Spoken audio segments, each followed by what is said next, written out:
हो गया बच्चों। अब सेकंड पॉइंट इसका देखते हैं, कंपाउंड माइक्रोस्कोप, है ना। ये सिंपल माइक्रोस्कोप था, अब कंपाउंड, ठीक है, उसको कहते हैं हिंदी में संयुक्त सूक्ष्मदर्शी। क्लियर बच्चों, इसको सिंपल इसलिए बोला क्योंकि इसमें एक ही कॉन्वेक्स लेंस है। अब अभी सब समझ में आएगा। सेकंड पार्ट इसको बोलेंगे कंपाउंड माइक्रोस्कोप। कंपाउंड माइक्रोस्कोप,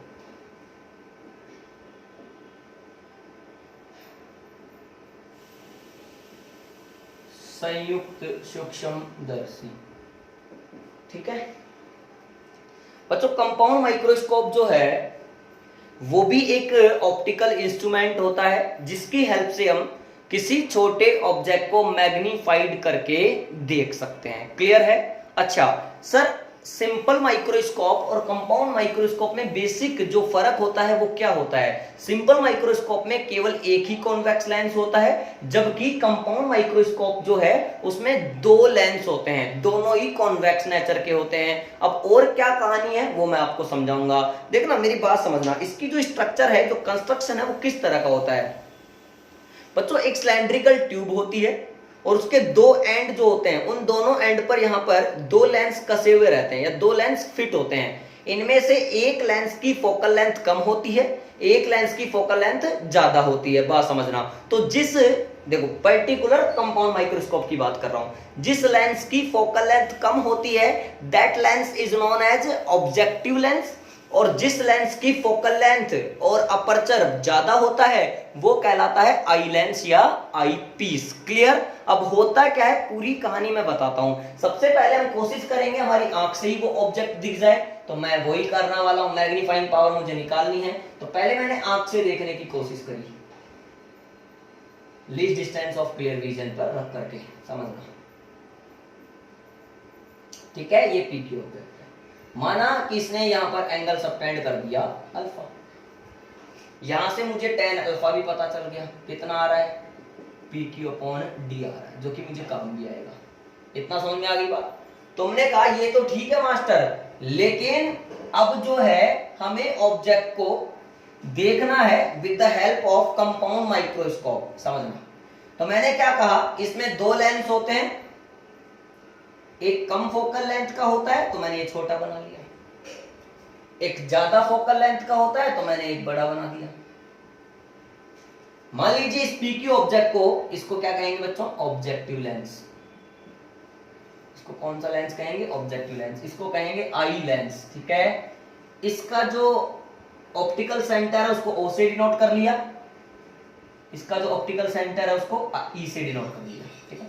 माना कि PQ को मैंने यहां रख दिया, ठीक है, F और 2F के बीच में, तो यहां से एक पैरेलल लाइट रे निकाली जो कि इसके फोकस से गई, एक इसके ऑप्टिकल सेंटर पे मारी तो यहां पर आकर के कट करी और ये बन गया इमेज, जो कि कैसा बनेगा बच्चों, सर इन्वर्टेड बनेगा, रियल बनेगा और मैग्नीफाइड बनेगा। अब क्या होगा कि सर इन दोनों लेंसेज को इस तरह से एडजस्ट किया जाता है कि इसका जो इमेज है, बात समझना, इसका जो यानी PQ का जो इमेज है, यानी जो P1Q1 है, PQ का जो इमेज P1Q1 है वो आई लेंस के ऑप्टिकल सेंटर और फोकस, मान लीजिए इसका फोकस यहां कहीं है FE, आई लेंस के ऑप्टिकल सेंटर और फोकस के बीच में बन जाए। अब ध्यान से देखें, किसी भी कॉन्वेक्स लेंस के लिए अगर ऑब्जेक्ट उसके ऑप्टिकल सेंटर और फोकस के बीच में रखा हो, मैंने समझाया था, अगर प्रकाशिक केंद्र एवं फोकस के बीच में रखा हो तो उसका इमेज सेम साइड बनता है। इस पर्टिकुलर ऑब्जेक्ट के लिए इरेक्ट बनेगा, वर्चुअल बनेगा और मैग्नीफाइड बनेगा। अब ध्यान से देखना होगा क्या, एक लाइट रे मैंने क्या करी बच्चों, सीधा यहां से इसको ऑब्जेक्ट मानते हुए एक इसके ऑप्टिकल सेंटर पे मारी तो ये ऐसे गई, एक यहां से पैरेलल लेकर के गया जो मुड़ेगी, तो डाइवर्जिंग रेज नेवर मीट। अब इनको मिलाने के लिए पीछे बढ़ाना पड़ेगा, सिस्टम को पीछे बढ़ाया, माना कि यहां पर कहीं पर ये दोनों मिल गई और यहां मिली तो इसका इमेज यहां बना, जिसको मैंने नाम दिया बच्चों Q2 P2, समझना, ठीक है क्या। इस एंगल को नाम दे दिया बच्चों मैंने बीटा। क्लियर। अब यहां से मुझे tan अल्फा मिल गया, यहां से मुझे tan बीटा मिलेगा। उससे पहले मैं सारी कहानी और क्लियर करूं। देखो इस ऑब्जेक्टिव लेंस के लिए PQ एक ऑब्जेक्ट था, तो इसको कहेंगे ऑब्जेक्ट डिस्टेंस U। बट यहाँ दो लेंस है तो यहाँ UO लगा लिया। अब इससे क्या पता चला कि ये ऑब्जेक्टिव लेंस के लिए क्या है, ऑब्जेक्ट डिस्टेंस है। क्लियर। इस PQ का इसने इमेज कहां बनाया, P1 Q1 पर, तो ये इस लेंस के लिए क्या है, इमेज है VO। आया समझ में, बात समझना। और इसी प्रकार से इसके लिए ये क्या है, ऑब्जेक्ट है, इसको कहेंगे UE। ठीक है, और यहां पर इमेज है, ये है VE। बात क्लियर हो गई होगी, क्लियर हुआ। अब आ जाओ आप tan बीटा पर। अब बच्चों tan बीटा की बात कर लूं इसी में फिगर के अंदर, तो tan बीटा मुझे दिख रहा है, एक तो मुझे दिख रहा है बच्चों P1 Q1 अपॉन EQ1, एक बच्चों मुझे दिख रहा है P2 Q2 लंब बटे आधार EQ2। समझ रहे हो क्या आप मेरी बात को? अरे ये E है, ये पॉइंट E है, तो P1 Q1 अपॉन EQ1 या फिर P2 Q2 अपॉन EQ2। तो tan beta is equal to P1 Q1 upon EQ1 is equal to P2 Q2 upon EQ2। ये बात समझ में आ गई होगी। तुम्हारा टारगेट क्या है, मैग्नीफाइंग पावर फाइंड करना। तो मैग्नीफाइंग पावर क्या होता था, बीटा अपॉन अल्फा। चूंकि बीटा और अल्फा छोटे हैं तो इसको कह सकते हैं tan beta upon tan alpha. अब वैल्यू डाली तो tan बीटा है P1 Q1 upon EQ1, tan alpha उल्टा करके मल्टीप्लाई करो D अपॉन PQ। ठीक है, थोड़ा सिंप्लीफाई करते हैं, P1 Q1 अपॉन इस PQ को इसके नीचे ले लो और EQ1 को D के नीचे ले लो। इक्वेशन नंबर कह दिया 1। अब ध्यान से देखें तो P1 Q1 मुझे कोई डिस्टेंस नजर नहीं आ रही है, PQ मुझे कोई डिस्टेंस नजर नहीं आ रही है, तो कुछ करना पड़ेगा, चक्कर चलाना पड़ेगा। अब ध्यान से देखें बच्चों, तो यहां पर एक ट्राइंगल मुझे दिख रहा है ये वाला, जिसका नाम है ट्राइंगल OP1Q1, और एक ट्राइंगल मुझे दिख रहा है ये वाला, ध्यान से देखना, जिसका नाम है OPQ। दोनों ही क्या है, सिमिलर हैं। और जब सिमिलर ट्राइंगल होते हैं तो उन दोनों के लिए साइड का रेशियो इक्वल होता है। तो मैं कहूंगा triangle OP1Q1 and triangle OPQ are similar. यहां तक कोई तकलीफ? क्या कहेंगे फिर, P1Q1 अपॉन, देखना इसकी ले ली मैंने P1Q1 upon PQ, P1Q1 upon PQ is equal to OQ1 upon OQ। ठीक है, इक्वेशन नंबर सेकंड। अब क्या करो, इसकी जगह यहां रिप्लेस कर दो ये चीज, तो फ्रॉम इक्वेशन 1 एंड 2 समझना बच्चों ध्यान से, m इज इक्वल टू क्या जाएगा, P1 Q1 अपॉन PQ की जगह लिख दो OQ1 upon OQ into D upon EQ1। Equation number आ गई थर्ड। आई कि नहीं आई? अब OQ1 क्या है, O से लेकर के Q1 तक की डिस्टेंस क्या है, VO। चूंकि इंसिडेंट रे की डायरेक्शन में जा रहे हैं तो प्लस का VO, मैं लिखता जा रहा हूं, इसको एक काम करो आगे बढ़ा देते हैं। m is equal two plus का VO अपॉन, बेटा OQ क्या है, O से Q की डिस्टेंस, ऑब्जेक्ट की डिस्टेंस, इंसिडेंट रे के अपोजिट में चल रहे हैं तो माइनस का UO। समझ रहा हूं, D कैसा रहेगा, माइनस का D रहेगा। EQ1, E से लेकर के Q1 तक की डिस्टेंस, इंसिडेंट रे ऐसे आ रही है, अपन अपोजिट जा रहे हैं तो माइनस का UE। ठीक है क्या, माइनस से माइनस कैंसिल यहां वाला, लेकिन फिर भी आंसर आया माइनस में, minus V0 upon U0 into D बटे UE। यही है final answer, equation number third. बात समझना। सर यहाँ पर ये जो माइनस चिन्ह आया है वो क्या दर्शाता है, माइनस चिन्ह ये बताता है बच्चों कि हमने ऑब्जेक्ट लिया था ऐसा, बट फाइनली हमें जो ऑब्जेक्ट मिला है वो मिला है इन्वर्टेड। यानी यहाँ पर जो ऋणात्मक चिन्ह आ रहा है, जो नेगेटिव साइन आ रहा है, वो ये बताता है कि फाइनल इमेज कैसा बना है बच्चों, इन्वर्टेड बना है, उल्टा बना है। फटाफट से इतना देख लो आप लोग, आराम से इसको समझ लो, फिर मैं इसमें स्पेशल केस बनाऊंगा। स्पेशल केस का मतलब आप समझदार हैं। स्पेशल केस में क्या बनाऊंगा बच्चों, एक बार इमेज कहां बने, least distance of clear region पे बने, एक बार इमेज कहां बने, इनफाइनाइट पे बने। क्लियर, देख लो आराम से समझ लो, समझ गए। आइए स्पेशल केसेस मैं बात करता हूं, स्पेशल केसेस की अब समझना। स्पेशल केसेस देखो,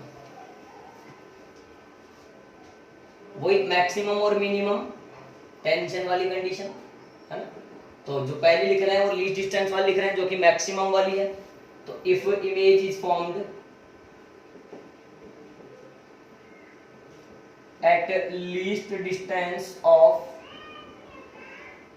डिस्टिंक्ट विजन या clear vision, least distance of clear vision.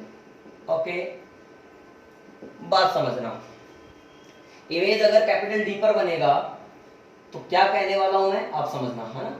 अब एक बात यह है कि सर यहाँ पर लेंस फॉर्मूला यूज करोगे, बट प्रॉब्लम यह है कि दो लेंस हैं, एक है ऑब्जेक्टिव लेंस, एक है आई लेंस। बट बच्चों ध्यान से देखोगे तो फाइनल इमेज किसने फॉर्म किया, सर आई लेंस ने। देन हमें किस लेंस के लिए लेंस फॉर्मूला यूज करना चाहिए अभी फिलहाल, सर आई लेंस के लिए, तो हम वही करने वाले हैं। तो हेयर पहले वही लिख रहा हूं मैं, lens for here for eyepiece या आई लेंस, है ना, वीई। आई लेंस से बनने वाला जो इमेज है उसके बारे में बात कर रहे हैं, काम आना है माइनस डी। यूई कैसा रहेगा उसका, माइनस का यूई। लेकिन मैं अगर उसकी फोकल लेंथ की बात करूं तो वो रहेगी प्लस की F E by lens formula. हमें तो मैग्नीफाइंग पावर निकालनी है कुल मिलाकर के इस केस के लिए, 1/VE minus 1/UE is equal to 1/FE। अब देखें तो 1 माइनस का डी, यहाँ माइनस रखेंगे, minus minus plus 1/UE is equal to 1/FE। बच्चों यहाँ से मैंने 1/UE फाइंड करी, कितना आया 1/D प्लस का 1/FE। इक्वेशन नंबर इसको कह दिया अगला, बोले तो फोर्थ। अब ध्यान से देखूं तो मैग्नीफाइंग पावर का फॉर्मूला आया था माइनस V0/U0 इंटू D/UE। तो यहाँ क्या लगता है 1/UE है अलग से, तो यहाँ से यानी इक्वेशन नंबर फोर्थ से 1/UE की वैल्यू कहां रख दो, इक्वेशन नंबर 3 में रख दो। तो फ्रॉम इक्वेशन 3 एंड 4, तो जैसे ही वैल्यू रखेंगे, इसको मिटा रहा हूं बच्चों।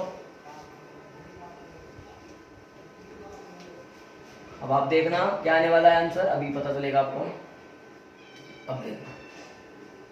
अब देखना n is equal to minus V0/U0, सही, इंटू D/UE, D/UE तो इंटू D को तो D रख लेता हूं मैं, 1/UE की वैल्यू क्या रखूंगा 1/D प्लस 1/FE, है ना। FE क्या है, focal length of eye lens. n is equal to minus V0/U0, इस D को अंदर घुसा दो तो D/D प्लस D/FE। बच्चों m की वैल्यू आ गई minus V0/U0 into 1 plus D/FE। इस तरह से हमारे पास में मैग्नीफाइंग पावर का फॉर्मूला आ गया for this particular case, and this condition is also condition of maximum tension. Clear, question number 5 समझ में आया। अब कहां बना दे इमेज, बोलो प्यारे बच्चों, सर इमेज बना दो इंफिनिटी पे। तो case number 2, if image is formed at infinity, ठीक है, तो वही लेंस फॉर्मूला यूज करो, 1 minus infinity 1/V minus minus plus 1/UE is equal to 1/FE। Notes यहाँ से नहीं बनाने हैं, बार बार बोल रहा हूँ, रफली नोट कर सकते हैं, नोट्स मैं आपको डिस्क्रिप्शन में दूंगा, PDF note. 1/UE is equal to 1/FE। Equation number बच्चों 6, वापस से इक्वेशन नंबर 3 में ये वैल्यू डाल दो, फ्रॉम इक्वेशन 3 एंड 6 वापस से एक नया फॉर्मूला जनरेट होगा, माइनस V0/U0 इंटू D/FE। आया समझ में, ये मिनिमम मैग्निफिकेशन आया है, यानी मिनिमम टेंशन की बात आई है, नॉर्मल एडजस्टमेंट की बात आई है, या रिलैक्स्ड आई की बात आई है। अब बात समझते हैं, बस ये लेक्चर लगभग फिनिश हो गया बच्चों। अब ध्यान से देखना, मैंने आपको आज माइक्रोस्कोप पढ़ाया, माइक्रोस्कोप के 2 टाइप बताए, एक बताया सिंपल माइक्रोस्कोप, एक बताया मैंने आपको बच्चों, बताओ कंपाउंड माइक्रोस्कोप। बट प्रॉब्लम यहाँ पर क्या है, प्रॉब्लम ये है कि सर हमें किसी ऑप्टिकल इंस्ट्रूमेंट की मान लीजिए मैग्नीफाइंग पावर पूछे, बट हमें उसमें पॉइंट गिवन नहीं होगा, तो बच्चों हमेशा ये समझना है कि हमारी जो आई है वो रिलैक्स्ड आई है। कहने का मतलब हमें ये मानते हुए चलना है कि इमेज कहां पर फॉर्म हो रहा है बच्चों, इनफाइनाइट पे फॉर्म हो रहा है। इसका मतलब हम ये मान लेंगे कि जो फाइनल इमेज है वो इनफाइनाइट पर बन रही है, इसलिए हम जो मैग्नीफाइंग का फॉर्मूला लगाएंगे वो ये वाला यूज करेंगे फॉर कंपाउंड माइक्रोस्कोप, और जो सिंपल माइक्रोस्कोप के लिए आया था वो हम वैसा यूज कर लेंगे। इतना नोट करें, फिर अपन इसमें 2 न्यूमेरिकल कंपाउंड माइक्रोस्कोप के लेने वाले हैं और फिर इसको खत्म करने वाले हैं। क्लियर। फटाफट से इसका देख लें, रफली नोट कर लें।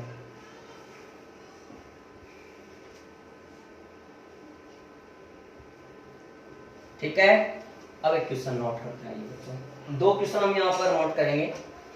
ठीक है, दोनों बेहद आसान, इस पर कोई खास क्वेश्चन नहीं बनते हैं, सीधा फॉर्मूला बेस्ड क्वेश्चन बनते हैं। आप डायग्राम बना सकते हैं, फॉर्मूला देख सकते हैं, कोई प्रॉब्लम नहीं है। क्वेश्चन देखिए, फॉर ए कंपाउंड माइक्रोस्कोप, है ना, समझना, फॉर ए कंपाउंड माइक्रोस्कोप, है ना, हम लोगों को दे रखा है, एक तो एफ ओ दे रखा है 1.2 centimetre, F E eye lens की फोकल लेंथ हम लोगों को दे रखी है बच्चों 3 सेंटीमीटर, बात क्लियर है। उसके अलावा हम लोगों को बच्चों बोला है कि ऑब्जेक्टिव जो लेंस है उसके सामने ऑब्जेक्ट को रखा है प्रिंसिपल एक्सिस पर, कितनी डिस्टेंस पर, 1.25 सेंटीमीटर पर, क्लियर है। उसके बाद में बोल रहा है कि इमेज यानी वीई इज इक्वल टू बनता है माइनस इन्फिनिटी, यानी फाइनल इमेज कहां पर बनता है, इन्फिनिटी पे बनता है। देन बताना है मैग्नीफाइंग पावर कितना होगा, एम की वैल्यू। ओ माय गॉड, आसान सा है। We know that m is equal to, formula use करेंगे, minus v not upon you not into D by, बोलो बच्चों, into D by f e. बात समझना। अब मेरी बात आप समझो, इसमें दिक्कत क्या है, देखो वी नॉट नहीं पता, बात समझना, वी नॉट मतलब ऑब्जेक्टिव लेंस से बनने वाला इमेज हम लोगों को नहीं पता है, यू नॉट क्वेश्चन में गिवन है, क्लियर। डी 25 सेंटीमीटर होता है, कोई प्रॉब्लम नहीं है, एफ ई क्वेश्चन में गिवन है। अब बात ये समझो बच्चों, एफ ओ क्यों दिया गया है, ताकि हम वी ओ निकाल सकें। तो मैं आपको ध्यान से इसको समझाता हूं, देखना, वापस से मैंने क्या करा, ऑब्जेक्टिव लेंस लेकर चला, तो पहले अगर मैं बी ओ लेकर आऊं, अरे बात ये है, ये पता, ये पता, ये पता, बट अभी ये है लापता, और इसी वजह से नहीं मिल पा रहा इसका पता। तो अगर इसका पता लगाना है तो पहले इसका लगाना पड़ेगा, तो लगाते हैं। For objective lens, for objective lens, बात समझना, फॉर ऑब्जेक्टिव लेंस यूओ, जो कि माइनस में बोलना पड़ेगा, माइनस 1.25 सेंटीमीटर, इस साइड रखते हैं। इमेज बना, अरे डायग्राम बनाऊं क्या, डायग्राम बनाऊं क्या, ये लो डायग्राम बनाओ सर, डायग्राम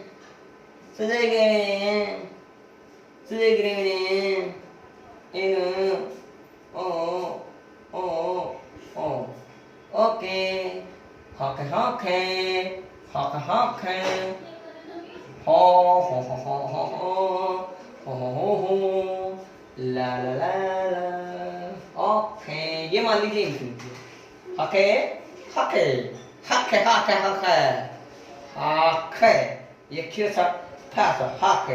अब ध्यान समझना, बोला है कि ऑब्जेक्टिव लेंस ये कितना है, 1.25 सेंटीमीटर, मुझे कोई प्रॉब्लम नहीं है।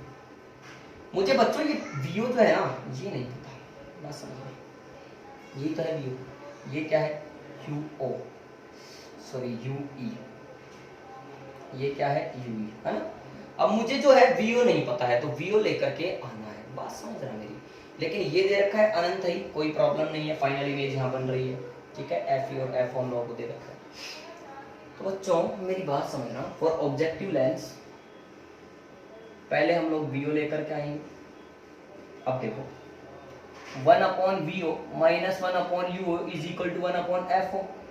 अब VO कितना है, प्लस का ही रखना पड़ेगा, 1/VO माइनस 1/UO, ये हो जाएगा minus minus plus 1.25 is equal to 1/FO, plus का ही रखना पड़ेगा, 1/1.2 1/VO is equal to 1/1.2 minus 1/1.25, ये हो जाएगा यहाँ पर 10, यहाँ पर हो जाएगा 100, ये 25 चौक 100, 25 पंजे 125, ये 5, ये 2 पंजे 10 और 2 चिकी 12, तो 1/VO आ रहा है 5/6 माइनस 4/5। कैलकुलेशन आप लोग भी कर सकते हैं, 30 एलसीएम ले लो तो ये हो गया 25 माइनस ये हो जाएगा 24, कुल मिलाकर के 1/30, तो VO आ गया मेरे पास प्लस का 30 सेंटीमीटर। आया समझ में।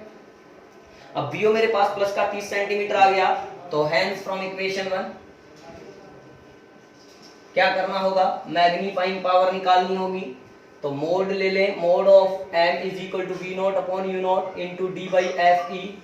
बच्चों mode of m, v not कितना है 30, यू नॉट कितना है मेरे प्यारे बच्चों, सर 1.25 है, ठीक है। अब सारी चीजें मोड में लेनी है, और डी कितना है 25 और बटे एफ ई कितना है बच्चों 3। क्लियर? इसको सोल्व करो और मुझे फटाफट से आंसर बताओ, आंसर कितना आ रहा है, ये फटाफट से चेक करके आंसर बताओ आप मेरे कितना आ रहा है। लगभग 200 आ रहा है, चेक कर लो आ रहा है कि नहीं आ रहा। देखो ये हो गया, यहाँ पर 2 जीरो और लगा लो, ये हो गया 1000, ठीक है, 25 पंजे 125 और यहाँ पर जब इसको काटोगे तो बन जाएगा 200। तो मोड ऑफ एम कितना आया 200 आया। तो मैग्नीफाइंग पावर यहाँ पे कितने आ गई 200 आ गई। क्लियर हुआ? इस तरह से आप ये क्वेश्चन डील कर सकते हैं। अब नेक्स्ट क्वेश्चन एक और देखते हैं, ठीक है? आया समझ में? आइए एक लास्ट क्वेश्चन आज का बच्चों और ये वीडियो लेक्चर बिल्कुल समाप्त। आइए देखो,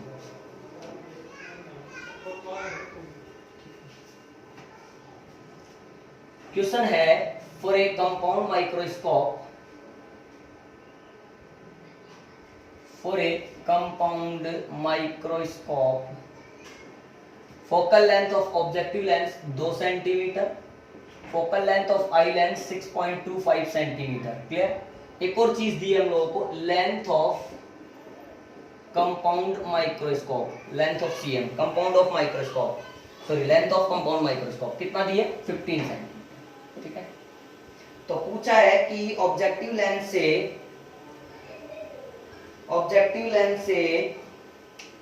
ऑब्जेक्ट को कितने डिस्टेंस पर रखा जाए ताकि फाइनल इमेज कैपिटल डी पर बने, समझ रहा। और मैग्नीफाइंग पावर भी पूछी है, तो हम लोगों से ये बोला है कि ऑब्जेक्ट को कितने डिस्टेंस पर रखा जाए, यानी यू क्या हो, ऑब्जेक्टिव लेंस से ऑब्जेक्ट को कितने डिस्टेंस पर रखा जाए ताकि इमेज वी कहां बने, -d पर बने।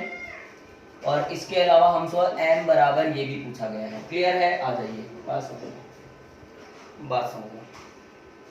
पहले डायग्राम बनाते हैं। आइए, ये ऑब्जेक्टिव लेंस, ये आई लेंस, ठीक है। यहां से हमने ऑब्जेक्ट रखा, ये पैरेलल लाइट गई, ये गया यहां से, इसको लेकर गया, क्या बना डाला, ये बड़ा बन गया।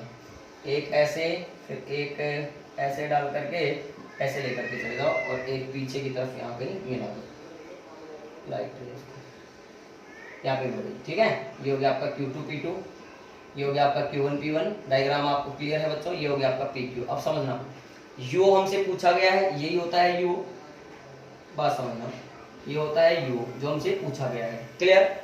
और ये क्या है बच्चों, VO, इमेज बना है ऑब्जेक्टिव लेंस से, और ये एक तरह से इसके लिए क्या है UE, सही। और ये जो हम लोगों को दे रखा है VE बराबर है -d, ये तो कोई प्रॉब्लम वाली बात है नहीं। ठीक है? अब देखो UO पूछा है, VO नहीं पता है, कोई जानकारी नहीं है, V - d हम लोगों को दिया है, और M पूछा है। तो बच्चों ध्यान से देखो इस क्वेश्चन को कैसे डील करूं मैं। अब मुझे पता है कि इस ऑब्जेक्टिव लेंस के लिए UO पूछा है, VO भी नहीं पता है, FO पता है, VO भी नहीं पता है, तो UO नहीं आ सकता है। क्लियर? इसके लिए क्या करना पड़ेगा बच्चों, पहले हम UE लेकर के आ जाएं। अरे पहले UE लेकर के आ जाएं कि अगर किसी भी तरीके से हम UE ला सकते हैं। क्या VE है, FE है, तो क्या UE आ सकती है? बिल्कुल आ सकती है। तो आइए बच्चों समझते हैं। तो फॉर आई लेंस है ना, FE = प्लस का 6.25 सेंटीमीटर, V = माइनस का d यानी माइनस का 25 सेंटीमीटर। ठीक है? इसको ऐसा बोल दो। अब UE का क्या करें, तो 1/VE - 1/UE = 1/FE, समझना।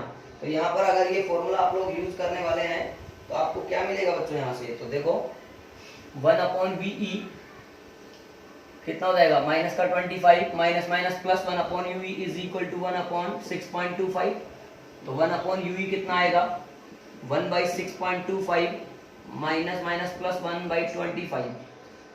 सोल्व करना है थोड़ा सा, देखो 100 लगा लो, 25 4 और 1/UE = 4/25, तो यानी 5/25 आ रहा है। तो ठीक है, यानी 1/5 आ रहा है, यानी कुल मिलाकर के UE कितना आ रहा है बच्चों, मेरे प्यारे बच्चों, 5 आ रहा है। ठीक है? ये 5 सेंटीमीटर आ रहा है। अब अगर यहाँ की डिस्टेंस 5 सेंटीमीटर आ रही है, अब मुझे क्या दिया है, length of telescope. Length of telescope क्या होता है बच्चों, दोनों लेंसेज के बीच की डिस्टेंस ही तो होगी। तो mode of BO plus mode of UE जो होगा वो होगा L, अब एल में से ये पूरा 15 सेंटीमीटर है एल, एल में से 5 ये है तो ये कितना है 10 सेंटीमीटर, हाँ या ना, तो ये 10 सेंटीमीटर होगा, क्योंकि देखो L is equal to mod of VO plus mod of UE, तो ये कितना है 15, तो मॉड ऑफ वीओ जो है वो हमें नहीं पता है, ये 5 है, तो मॉड ऑफ वीओ कितना आ गया 10 सेंटीमीटर आ गया। आया समझ में? अब मेरे पास वीओ आ गया, एफ ओ है, तो क्या मैं यूओ निकाल सकता हूँ? बिल्कुल निकाल सकता हूँ, तो आइए निकालते हैं। फॉर ऑब्जेक्टिव लेंस, ठीक है, वीओ कितना है 10 सेंटीमीटर, यू है माइनस का यूओ, और एफ ओ है बच्चों मेरे पास 2 सेंटीमीटर। तो लेंस फॉर्मूला यूज करें 1 upon VO minus 1 upon UO is equal to 1 upon FO, 1 upon VO यानी 1 upon 10 minus minus plus 1 upon UO is equal to 1 upon 2, तो 1 by UO is equal to 1 by 2 minus 1 by 10, तो 1 upon यूओ, यहाँ से 10 LCM आएगा, 5 minus 1 यानी ये हो गया 4 बाई 10, 4 बाई 10 का मतलब हो गया U is equal to 10 by 4 यानी ये हो गया 5 बाई 2 यानी 2.5 सेंटीमीटर। क्या यू निकल गया मेरे प्यारे बच्चों? तो मोड ऑफ एम कैसे आएगा? V not upon you not into D by F. अब ध्यान से देखना, वी नॉट कितना रखोगे यहाँ बोलो सर 10 सेंटीमीटर, यू नॉट कितना रखोगे 5/2 रखोगे, डी कितना रखोगे 25 रखोगे, एफ ई कितना रखोगे 6.25 सेंटीमीटर रखोगे। क्लियर है? इस तरह से ये सारी वैल्यूज यहाँ पर पुटअप करोगे, then you will get the value of magnifying power of this particular question of this particular compound microscope. Clear है? तो बच्चों आज के इस लेक्चर में अपना रे ऑप्टिक्स का लेक्चर नंबर जो 35 है वो भी कंप्लीट हुआ, और उसमें अपन ने माइक्रोस्कोप पढ़ा, और आई होप माइक्रोस्कोप के दोनों टाइप आपको अच्छे से क्लियर हुए होंगे, सिंपल माइक्रोस्कोप और एक हमने पढ़ा है कंपाउंड माइक्रोस्कोप। क्लियर है? फिर भी अगर आपका कोई डाउट रहता है तो आप कमेंट सेक्शन में डाउट करें, और नेक्स्ट वीडियो हमारा जो आएगा वो इस चैप्टर का लास्ट वीडियो होगा, उसके बाद अपन वेव ऑप्टिक्स स्टार्ट कर देंगे बच्चों। क्लियर? और इसके बाद वाले वीडियो में ये चैप्टर पूरा तरह से फिनिश भी हो जाएगा। नेक्स्ट वीडियो जब तक अपलोड हो तब तक के लिए आप लोग पढ़ते रहिए, चैनल को सब्सक्राइब करना ना भूलें, फैमिली को बढ़ाना ना भूलें। All the best.